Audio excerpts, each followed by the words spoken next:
वंदे मातरम कर्मचारी साथियों, FMS 3.0 से संबंधित एक महत्वपूर्ण जानकारी आपके साथ साझा कर रहा हूं।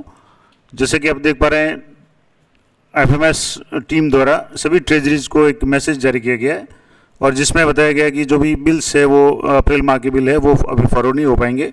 कुछ लोगों ने भेजे भी हैं लेकिन वो वापस रिवर्ट करने के लिए कहा गया है। तो मैं आपको पहले तो आदेश बता देता हूँ और जब कोई बिल फॉरवर्ड कर रहा है तब क्या मैसेज आ रहा है मैं वो भी बताऊँगा। तो यहाँ से जैसे send to TO Jaipur pension, TO Jaipur secretariat, TO rural Jaipur Jodhpur, ये सभी जितने भी TOs पूरे राजस्थान के हैं, झालावाड़ वगैरह है, TO जालोर, TO जैसलमेर, इस तरीके से जयपुर हनुमानगढ़ वगैरह प्रत्येक TO को ये मैसेज भेजा गया कि sir PFA and ensure not to pass bills of March 2024 salary before 1/4/2024। यानी जो भी मार्च महीने की सैलरी बिल है जो आज अधिकांश लोगों के प्रोसेस हो चुके हैं उनको 1 तारीख से पहले पास नहीं किया जाए। During partial pay process yesterday, कल के जो पार्शियल पे का जो प्रोसेस था, March window was open, March की जो भी विंडो है ओपन की गई थी and DDOs have forwarded these bills to TO या STO। यानी उन्होंने ट्रेजरी ऑफिसर को कई DDOs ने वो बिल भेज दिए थे।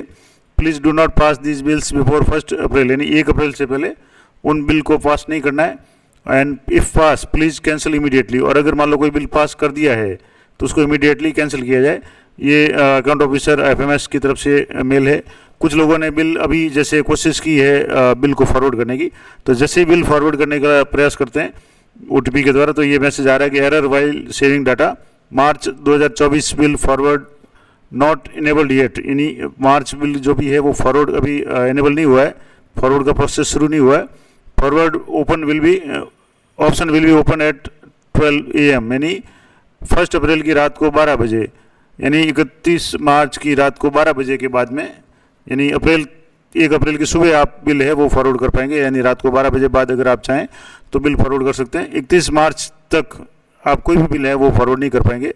ये फॉरवर्ड कर रहे हैं तब भी ये मैसेज आ रहा है और सभी TOs को यानी ट्रेजरी ऑफिसर्स को भी ये FMS टीम के द्वारा मैसेज किया गया है कि कोई भी बिल अगर पास कर दिया है फॉरवर्ड होने के बाद में तो भी इसको इमीडिएटली कैंसिल करने के लिए कहा गया है और बिल फॉरवर्ड का ऑप्शन भी बंद कर दिया गया है। 31 तारीख से पहले आप बिल फॉरवर्ड नहीं कर पाएंगे, यानी कुल मिलाकर के आप 1 तारीख को ही बिल फॉरवर्ड कर पाएंगे, उसके बाद ही ECS या पेमेंट का जो भी ऑप्शन होगा वो होगा। तो ये महत्वपूर्ण अपडेट थी FMS 3.0 से संबंधित, आशा करता हूँ आपके लिए उपयोगी रहेगी। तो ये जैसे 1 तारीख से पहले जिसके भी जो भी प्रॉब्लम आ रही है बिलों में वो आप ज़रूर एडिट कर लें। किसी के अब जैसे आज भी मैंने जो सुबह वीडियो अपलोड किया तो कई साथियों के कई तरह की समस्या आ रही है, जैसे किसी का DA अपडेट नहीं हुआ है या किसी का और किसी तरह की ऐसे की समस्या आ रही है, किसी के कुछ लोगों के बिल है वो शो ही नहीं हो रहे हैं। तो जैसी भी समस्या है अभी धीरे धीरे सही हो जाएगी और आपको अभी जैसे 3-4 दिन का आपको एक्स्ट्रा टाइम मिल गया तो आप आराम से बिल को चेक करें। किसी भी कार्मिक के कुछ भी गड़बड़ है, चाहे SI की है चाहे DA की है, तो वो उस बिल को आप एक बार डिलीट कर दें, उसके बाद में आप वापस मैनुअल प्रोसेस कर दें, क्योंकि फॉरवर्ड का ऑप्शन अभी काम नहीं करेगा। तो आप आराम से ये 4-5 दिन तक जो भी अपडेशन का काम है, जो भी बिल में सुधार का काम है कर सकते हैं। साइट थोड़ी सी बिजी रहती है तो कोशिश करें और लगातार कोशिश करते रहें। मान लो दिन में नहीं होता तो आप शाम को या देर रात को अगर साइट खोलेंगे तो काफ़ी हद तक सही चलेगी, या अर्ली मॉर्निंग भी आप कोशिश कर सकते हैं।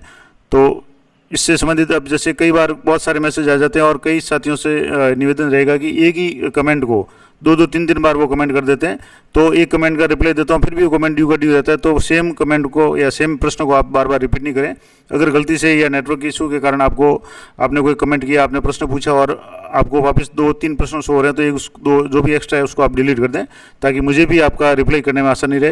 क्योंकि बहुत सारे कमेंट अलग अलग वीडियो पे आते हैं तो सभी का जवाब देना संभव नहीं हो पाता है, और उसमें भी अगर एक ही कमेंट के बार बार वही प्रश्न 2-2, 3 बार अगर आप पूछेंगे तब उसका जवाब देने में समस्या होती है। तो वो आप थोड़ा सा ध्यान रखें। यथासंभव मैं कोशिश करता हूँ कि आपके प्रत्येक कमेंट का जवाब दूँ, लेकिन फिर भी कई बार कुछ कमेंट छूट जाते हैं या तो आगे देखने में नहीं आते, या कई बार कमेंट रिपीट हो जाते हैं तब वो रह जाते हैं। तो ये थोड़ा सा ध्यान रखें। बाकी आप सभी जो भी श्रोता बंधु हैं उनका बहुत अच्छा सहयोग रहा है। आशा करता हूँ इसी तरीके से सहयोग बना रहेगा और इसी तरह की अपडेटेड जानकारी के लिए चैनल पर बने रहें। चैनल को सब्सक्राइब कर लें ताकि जब भी कोई नया वीडियो अपलोड हो उसका तुरंत आपको नोटिफिकेशन मिल जाए। तो मिलते हैं नेक्स्ट वीडियो में, तब तक जय हिंद, जय भारत।